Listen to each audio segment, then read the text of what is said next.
வணக்கம் நண்பர்களே, தமிழ்ப்ளோசம் சேனலில் வாழைப்பூ கோலா உருண்டை குழம்பு எப்படி செய்கிறதுன்னு பார்க்கலாம். அதற்கு தேவையான பொருட்கள்: ஒரு கப்பு வாழைப்பூ, உள்ள காம்பை நீக்கி எடுத்து வச்சுருக்கேன்.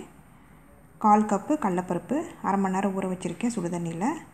1/4 டீஸ்பூன் சோம்பு, 1/4 டீஸ்பூன் ஜீரகம், 2 வரமிளகா, 5 சின்ன வெங்காயம், சிறிய துண்டு இஞ்சி, சிறிதளவு பட்டை, 2 கிராம்பு, 5 பூண்டு பல். மிக்சியில் அரைச்சி எடுத்துக்கலாம். பூண்டு, இஞ்சி, பட்டை, கிராம்பு, வெங்காயம், வரமிளகா, சோம்பு, ஜீரகம் சேர்த்து நைஸாக அரைச்சிக்கலாம். அதையே தண்ணி எதுவும் ஊற்றாதீங்க. இந்த அளவுக்கு அரைச்ச பிறகு அரை மணி நேரம் சுடுதண்ணியில் ஊற வச்ச கடலைப்பருப்பை போட்டுக்கலாம். இப்போ வாழைப்பூ கொஞ்சம் சேர்த்து நல்லா அரைச்சிக்கலாம். குறப்பாக அரைச்சி எடுத்துக்கலாம். தண்ணி எதுவும் ஊற்றாதீங்க. மிச்சம் இருக்கிற வாழைப்பூவையும் சேர்த்து நம்ம அரைச்சி எடுத்துக்கலாம். ஒரு சுற்றுனா போதும். நல்லா குறப்பாக அரைச்சி எடுத்தாச்சு பாருங்கள். இப்போ இதை பவுலில் போட்டுடலாம். ரொம்ப நைஸாக அரைச்சோன்னா உங்களுக்கு வாயில் பருப்பெல்லாம் இருக்கிறது தெரியாது. குறப்பாக அரைச்சோன்னா தான் பருப்பெல்லாம் இருக்கிறது தெரியும். உப்பு தேவையான அளவு சேர்த்து நல்லா பிசைஞ்சிக்கலாம். இந்த அளவுக்கு கெட்டியாக இருக்கணும். தண்ணி ஆயிடுச்சு அப்படின்னா பொட்டுக்கடலை மாவு இல்லைனா அரிசி மாவு சேர்ந்து கலந்துக்கோங்க. இப்போ சின்ன சின்ன உருண்டைகளாக பிடிச்சிக்கலாம்.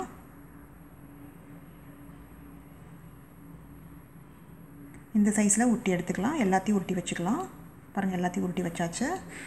இந்த உருண்டைகளை வேக வச்சு எடுத்துக்கலாம். இட்லி தட்டில் எண்ணெய் தடவிட்டு நம்ம வச்சுக்கலாம். அப்போ தான் எடுக்க ஈஸியாக வரும். இல்லைனா துணி கூட நீங்கள் போட்டு பண்ணலாம். அப்போ கரை பிடிக்கும். தண்ணி நல்லா காஞ்சிருச்சு பாருங்கள். இப்போ நம்ம வேக வச்சு எடுத்துக்கலாம். 10லேருந்து 15 நிமிஷம் ஆகும் வேகிறதுக்கு. 15 நிமிஷம் ஆயிடுச்சு. எடுத்து பார்க்கலாம். பாருங்கள், நல்லா வெந்துருச்சு. இப்போ குழம்புக்கு பார்க்கலாம். 20 சின்ன வெங்காயம், கருவேப்பிலை சிறிதளவு, எலுமிச்சம்பழம் சைஸு புளி, உப்பு தேவையான அளவு, மிளகாய்த்தூள் 1 டீஸ்பூன், சாம்பார் தூள் 1/2 டீஸ்பூன், பூண்டு பல் 6, தக்காளி 1, சோம்பு 1/2 டீஸ்பூன், தனியாத்தூள் 1 டீஸ்பூன், மஞ்சத்தூள் 1/4 டீஸ்பூன், கரம் மசாலா தூள் 1/2 டீஸ்பூன். கடாயில் 3 டீஸ்பூன் நல்லெண்ணெய் ஊற்றிக்கலாம். சோம்பு போட்டுக்கலாம். சோம்பு பொரியட்டும். சிம்லேயே வச்சுக்கோங்க. சோம்பு பொரிஞ்சிருச்சு.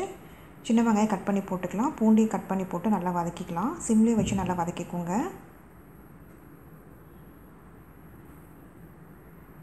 கருவேப்பிலை போட்டுக்கலாம். போட்டு நல்லா வதக்கிக்கலாம்.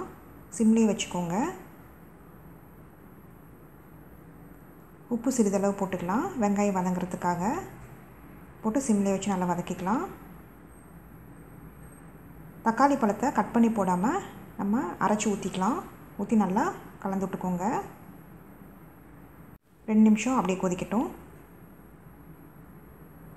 கரம் மசாலா தூள், மிளகாய்த்தூள், மஞ்சத்தூள், தனியாத்தூள், சாம்பார் தூள் சேர்த்து நல்லா கலந்துக்கலாம். ரொம்ப கெட்டியாக இருந்தால் நம்ம தண்ணி சேர்த்துக்கலாம். பச்சை வாசனை எல்லாம் போகணும். சிம்லேயே வச்சு நல்லா கலந்து விட்டுக்கோங்க. நம்ம கொஞ்சமாக தண்ணி சேர்த்துக்கலாம். இது பச்சை வாசனை போகிற வரைக்கும் நல்லா கொதிக்கட்டும். சிம்லேயே வச்சு கொதிக்க விடுங்க. இப்போ அது கொதிச்சுட்ருக்கட்டும். அதுக்குள்ளே நம்ம தேங்காய் அரைச்சி ஊற்றிக்கலாம். 1/2 கப்பு தேங்காய், கொஞ்சமாக தண்ணி சேர்த்து நல்லா நைஸாக அரைச்சி எடுத்துக்கலாம். நல்லா அரைச்சாச்சு. குழம்பு பாருங்கள், சுண்டிடுச்சு. பச்சை வாசனையும் போயிடுச்சு.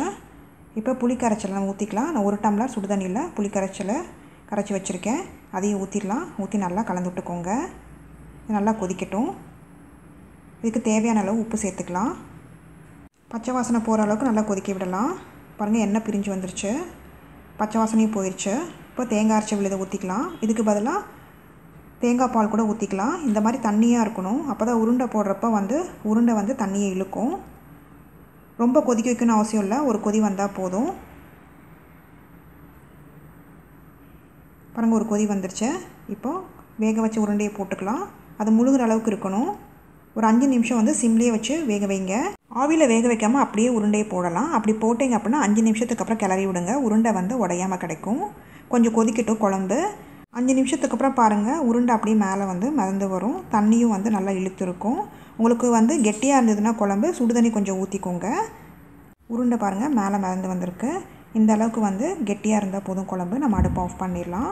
இது 1 மணி நேரத்துக்கு அப்புறம் நீங்கள் சாப்பிடுங்க. உருண்டை நல்லா ஊறி இருக்கும். சுவையான வாழைப்பூ உருண்டை குழம்பு ரெடி ஆயிடுச்சு. இந்த ரெசிபியை செஞ்சு பார்த்துட்டு உங்களோட கமெண்ட்ஸ் என்னன்னு சொல்லுங்கள். பிடிச்சிருந்தால் லைக் பண்ணுங்கள், ஷேர் பண்ணுங்கள், சப்ஸ்கிரைப் பண்ணுங்கள்.